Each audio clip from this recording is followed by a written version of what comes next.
చెప్పు దానికి సమాధానం. పొరపాటు జరిగితే చెంపలేసుకో. నీ ఇరిగేషన్ మంత్రి నీకు చెలవకుండా రాసిండా ఆ ఉత్తరం? 45 టీఎంసీలకు ఒప్పుకునే ఉత్తరం, దాని మీద మాట్లాడు.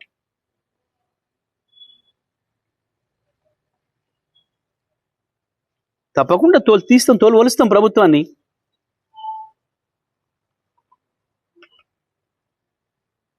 నీ తోలు వలవడానికి నీ శరీరాన్ని ముట్టుకునే పరిస్థితి లేదు. ఇదంతా గలీజ్ శరీరం అనేది.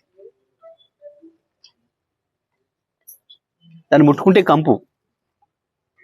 నీ నోరు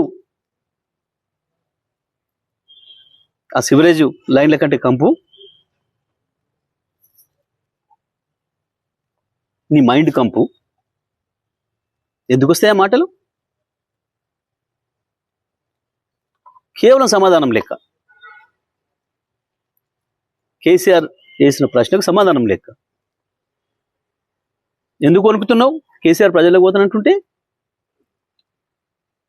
మహబూబ్నగర్లో సభ పెడతాడంట, నల్గొండ సభ పెడతాడంట, రంగారెడ్డి సభ పెడతాం, తప్పకుండా పెడతాం. ప్రతి చోట పెడతాం సభలు. పెట్టు. నీకు చేతనైతే కేసీఆర్ అడిగే ప్రశ్నకు సమాధానం చెప్పు. తెలంగాణ ప్రజలు అడిగే ప్రశ్నకు సమాధానం చెప్పు. దానికి పరిష్కారం ఏందో చూడు. ప్రజలు గెలవాలంటే అవతల వాళ్ళకంటే మంచి పనులు చేసి గెలవాలి తప్ప, అవతల వాళ్ళకంటే మంచిగా మాట్లాడి గెలవాలి తప్ప, నీ బూతులకు నీ ఎదురుగా ఉన్న సర్పంచ్లే తిట్టుకుంటూ పోయినారు. చీనీ అమ్మ ఇదేంది, సాగు కోరుకుంటాడు ఎవడన్నా? 2 ఏళ్లలో ఒక్కసారి కేసీఆర్ నీ పేరు ఎత్తుకుండా ఎప్పుడన్నా? లేని కేసీఆర్, లేని కేసీఆర్ గురించి బూతులు ఎందుకు మాట్లాడుతున్నావు?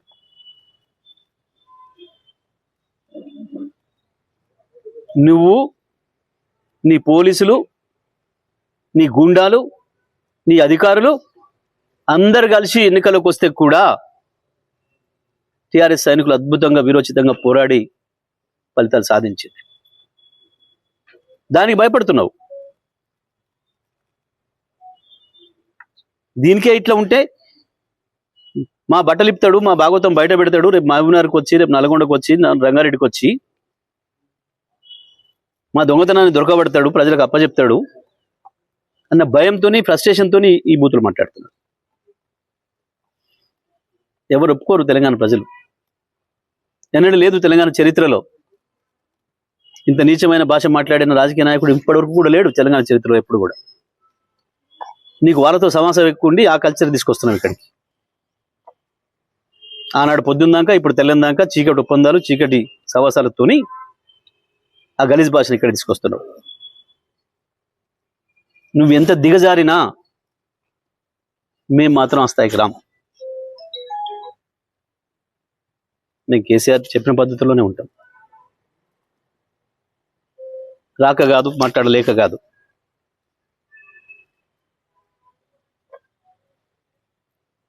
ఎవడు మాట్లాడితే వాడి మీద ఓ దొంగరాతలు రాస్తూ, చెత్తరాతలు రాస్తూ, కుటుంబాలను ఇబ్బంది పెట్టే పద్ధతుల్లో నువ్వు చేస్తున్న వెధవ పని తప్పకుండా నీకు శిక్ష పడుతుంది. నువ్వు ఇవాళ మాట్లాడుతున్న ప్రతి మాటకు, నువ్వు చేస్తున్న ప్రతి చర్యకు తప్పించుకోలేవు శిక్ష నుంచి. అది ప్రజల చేత పడుతుంది, చట్టం చేత పడుతుంది, శిక్ష వేయబడుతుంది. రేవంత్ స్పష్టంగా చెప్తాను, సూటిగా చెప్తున్నాం. నువ్వు కేసీఆర్ని ఏదైతే బండలు కట్టుకొని దీన్ని దురుకు దంట దురికి చావుని మాట్లాడుతున్నావో, తెలంగాణ ప్రజలు మళ్ళీ మళ్ళీ మళ్ళీ మళ్ళీ నువ్వు లేచి వచ్చే అవకాశమే లేకుండా బండరాలు కట్టి నిన్ను మూసిలో పడేస్తారు. నీ రాజకీయ ప్రస్థానానికి ముగింపు పలుకుతారు. నిన్ను ఫిజికల్గా చంపుతారని మేము అనటంలే, రాజకీయంగా నిన్ను బండలు కట్టి మూసిలో పడేస్తారు వచ్చే ఎన్నికల్లో. ఇటువంటి పిచ్చి మాటలు మానేయి, హౌలా మాటలు మానేయి, భాష మార్చుకో, ముఖ్యమంత్రి స్థాయిలో మాట్లాడడం నేర్చుకో. నువ్వు రెచ్చగొట్టాలని చూసినా, ఇంకోటి చేసినా మాకు ఆ ఓపిక ఉంది. ఎందుకంటే నీ భాషల్ని చూసి వచ్చిన వాళ్ళం, నీ భాషల కుట్రలను ఎదుర్కొని వచ్చిన వాళ్ళం. నువ్వు ఒక బచ్చగాడి వాళ్ళ ముందట, కేసీఆర్ ముందట నువ్వు వేసేవన్నీ కుప్పిగంతులు. హనుమంతుడి ముందర కుప్పిగంతులాగా వేస్తున్నావు. కానీ దానికైనా పద్ధతి నేర్చుకుంటే మంచిది రేవంత్ ఇప్పటికైనా.